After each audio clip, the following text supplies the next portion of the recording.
What's up, everyone? John Rettinger from Techno Buffalo here, and I want to give you a software tour of what's powering the Samsung Galaxy Tab. In a lot of ways, it's very stock Android 2.2, but in a lot of other ways, there's some very unique Samsung tweaks that have gone in to make this very tablet-friendly. So as you consider which tablet might be right for you this holiday season, let's go ahead and get started.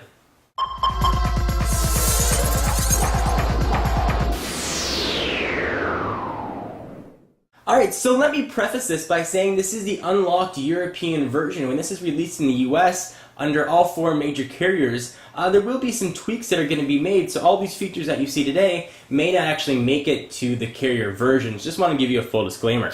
Alright, let's go ahead and unlock this, and you'll see a pretty similar and familiar Android lock screen, and this is running Android 2.2. So I'll go ahead and unlock it. And I do have a SIM card in here. This is the European unlocked version. And I want to sort of show you what functionalities you're going to get when you have a network connectivity. So we are, of course, connected to AT&T. However, this is just running on AT&T's Edge network, as the 3G bands in the US are not supported. So I have not done any on-screen customization here. These are what the icons are going to look like when you first turn on your Galaxy Tab. So you notice across the top, we've got 5 home screens. Going to be populated by your typical Google search. You've got a plug in here to show you your active applications. You can sort of control them, typical task manager type stuff. And you've got your phone, video, maps, YouTube, market, and sort of your launcher buttons across the bottom. Interestingly enough, with this tablet, when you're going into phone, you actually do get a full phone functionality here. And since I do have an AT&T SIM card, let me show you that it does work. So let's go ahead and jump back to logs here, and here is AT&T customer support. I'll go ahead and call them and show you that it works, and it will default into speaker. Welcome to AT&T.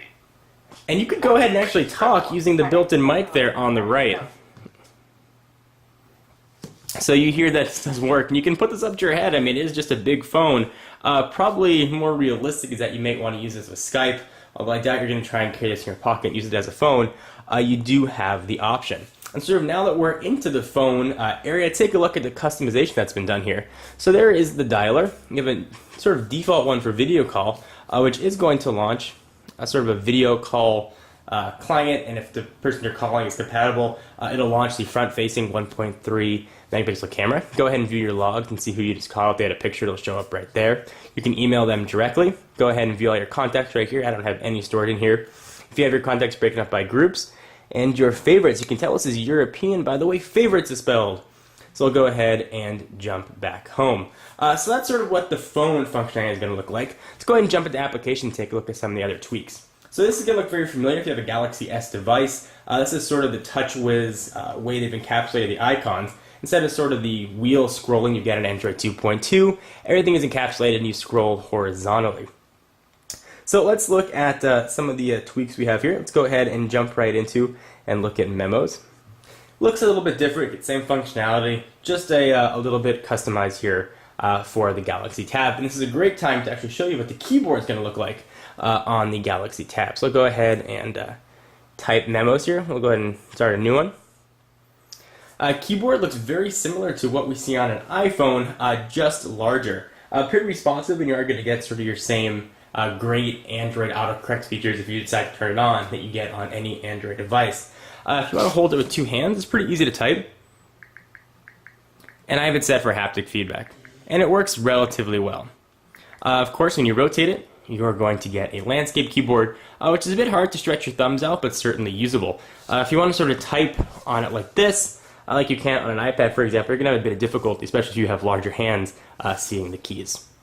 So go ahead and jump back out of this. Let's go continue with some of the other software tweaks that we have.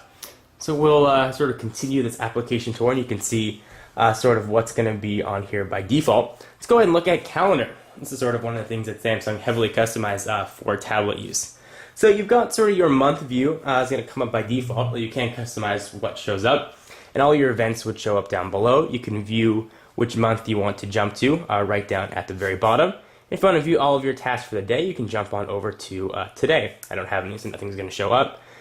You can choose to view by day, week, month, like we just saw.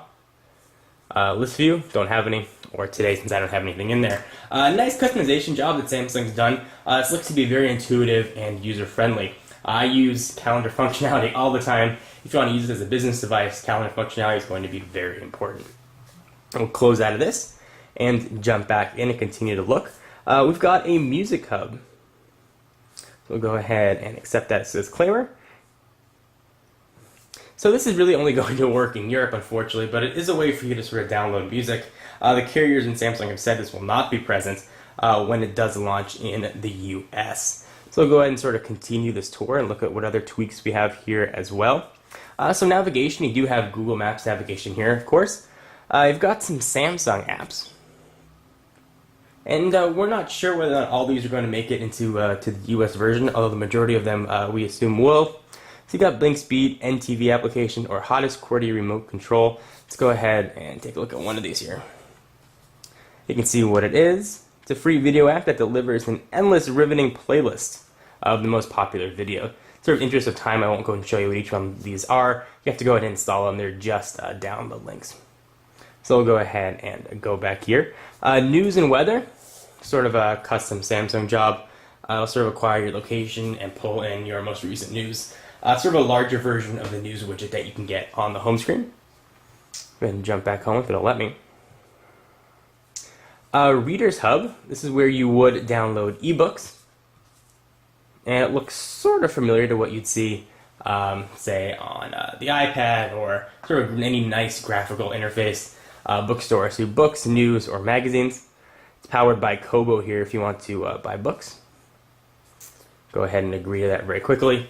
And I'll show you what the books application looks like as well, so you can sort of figure out if the books are what you like. It looks really nice. It's very sort of intuitive.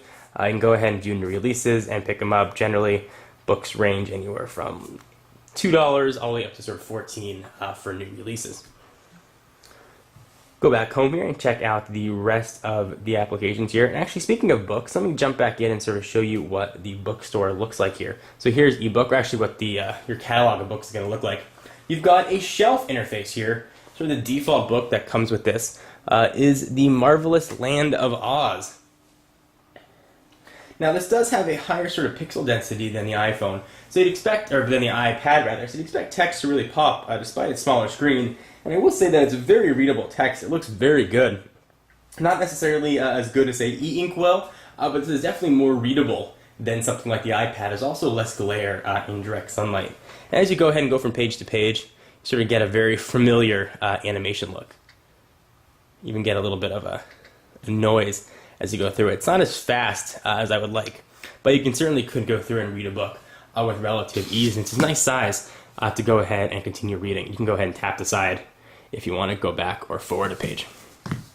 So go ahead and go back home and take a look at some of the other applications that we're going to get.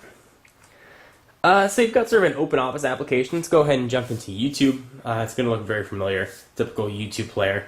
But let's see what a YouTube video looks like on the screen this side. So I'll do a quick search for my channel, which is John 4 Lakers. So John 4 Lakers, it came up there, and we'll just play whatever the first one comes up here. Motorola Droid unboxing. Go ahead and see what that looks like. It's a pretty nice video experience, whether you're watching HD video, which it can certainly handle, whether you're watching even Flash content on the web, which I demonstrated in previous videos. Things just work well. Speakers are quite loud as well, which are located right on the bottom there. So there's sort of me talking in stereo. Go ahead and close out of this. From a browser standpoint, things do look a little bit different. The browser has been tweaked from sort of a standard Android browser. I'll show you that very quickly. I demonstrated Flash in a previous video, so I'm not going to recap that, although this does support Flash 10.1, and suffice it to say, things do work very well. So you've got a few new icons up here. One looks like a phone. It's going to jump into the phone application, not surprisingly. The other one is going to open up your tab, so you can sort of view your tab browser, tabbed open applications or tabbed windows here. And you can go ahead and select your stars to sort of favorite your windows if you like. Browsing is very smooth. Pinch to zoom works very well, and overall things sort of work as you'd expect. Let's take a look at some of the Samsung custom widgets that come on here. So we'll go ahead and jump into widgets, and you can take a look at sort of all the choices you're going to get with your Galaxy S device. So AccuWeather, Analog Clock, Calendar, Calendar Clock, Daily Briefing, Feeds and Update, Google Search, Home Screen Tips, Latitude Market, News and Weather, Picture Frame, Power Control, Program Monitor, Yahoo Finance, Clock, and YouTube. Some of those are Samsung custom, and some of them are stock Android 2.2.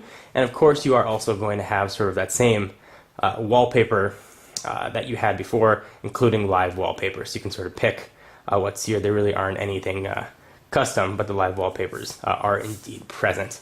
So guys, this is sort of a overview of the software of the Samsung Galaxy Tab. There's going to be a lot of competition in the tablet market in the coming months, and the Galaxy Tab was really aiming to take a significant piece of that market share. So are you interested in the Galaxy Tab when it comes to your carrier, whether you're in the US or abroad, or is it not your cup of tea? Very curious to hear what you guys have to think, and leave your questions down below for things that you want to see on the Samsung Galaxy Tab.